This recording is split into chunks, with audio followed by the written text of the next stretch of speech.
Hello everyone. आज का topic है इडियम। तो पहले समझेंगे कि इडियम क्या होती है। तो इडियम एक ग्रुप ऑफ वर्ड्स होता है। ग्रुप ऑफ वर्ड्स, एक ग्रुप ऑफ वर्ड्स जिसका शाब्दिक अर्थ कुछ अलग होता है, लेकिन इसका एक्चुअल मीनिंग कुछ अलग होता है। तो देखिए, for example, a piece of cake. A piece of cake, यदि हम इसका शाब्दिक अर्थ लगाएं तो ये पीस ऑफ केक का अर्थ होता है केक का एक पीस, केक का एक टुकड़ा। लेकिन इसका जो एक्चुअल मीनिंग होता है वो है वेरी इजी, यानी बहुत आसान। यदि कोई कार्य आपको बहुत आसान लगता हो या उसको करना बहुत आसान लगता हो, तो आप कह सकते हैं कि वो कार्य ए पीस ऑफ केक है। For example, making tea is a piece of cake. Making tea यानी चाय बनाना बहुत आसान कार्य है, ये पीस ऑफ केक। तो चाय बनाने के लिए आपको बहुत ज़्यादा चीज़ों का ध्यान नहीं रखना पड़ता है, आप बहुत आसानी से चाय बना सकते हैं। तो आप कह सकते हैं making tea is a piece of cake. दूसरा एग्जाम्पल देखते हैं। I thought the exam would be difficult but it was a piece of cake. I thought, मैंने सोचा, the exam would be difficult, exam बहुत कठिन होगा, बट लेकिन it was a piece of cake, लेकिन यह बहुत आसान था। तो एग्ज़ाम देने से पहले मुझे लग रहा था कि एग्ज़ाम बहुत डिफ़िकल्ट होगा, लेकिन जब मैंने एग्ज़ाम पेपर देखा तो ये बहुत आसान था, ये पीस ऑफ केक था। तो ये पीस ऑफ केक का मतलब हो गया बहुत आसान, वेरी इजी। दूसरी इडियम हमारे पास है not my cup of T. Not my cup of T, और इस इडियम का अर्थ होता है नॉट इंटरेस्टेड। यदि आप किसी कार्य में आपकी रुचि नहीं है या उस कार्य को नहीं करना चाहते हैं या आपको कार्य करना पसंद नहीं है, you don't like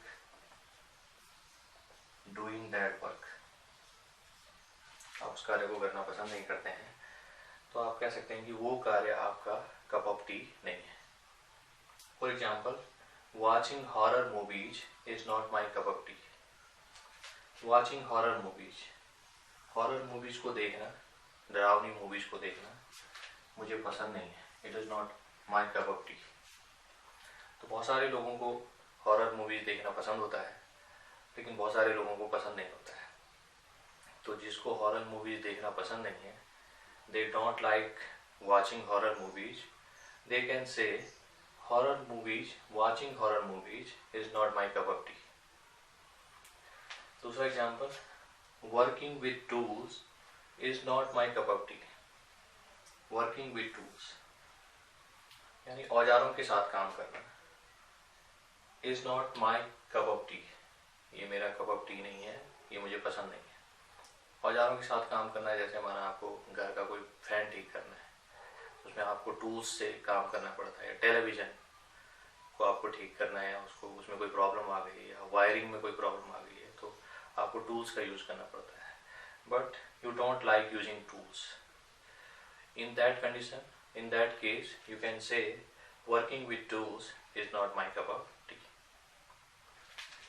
So a piece of cake means very easy, बहुत आसान, and not my cup of tea means I don't like doing this, ये कार्य मुझे पसंद नहीं है। दूसरी चीज़ ध्यान देंगे, आप कह सकते हैं something is a piece of cake, and आप इसका अपोजिट भी इस्तेमाल कर सकते हैं, something is not a piece of cake.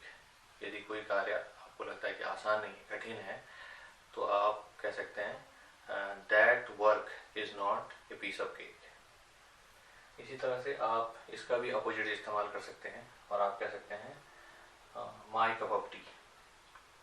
My cup of T, जैसे यदि आपको हॉरर मूवीज देखना पसंद है, तो आप कह सकते हैं horror movies, watching horror movies is my cup of T. तो इस तरह से आप अपनी स्पीकिंग में इडियम्स का इस्तेमाल कर सकते हैं। इडियम्स का इस्तेमाल आपकी इंग्लिश को एक नेक्स्ट लेवल पर ले जाता है और ये आपकी इंग्लिश को अट्रैक्टिव बनाता है और एक्सप्रेसिव बनाता है। तो नेटिव स्पीकर्स अपनी बातचीत के दौरान every time use idioms when they speak। तो जब भी वो बात करते हैं तो वो इडियम का यूज करते हैं। Okay, thank you.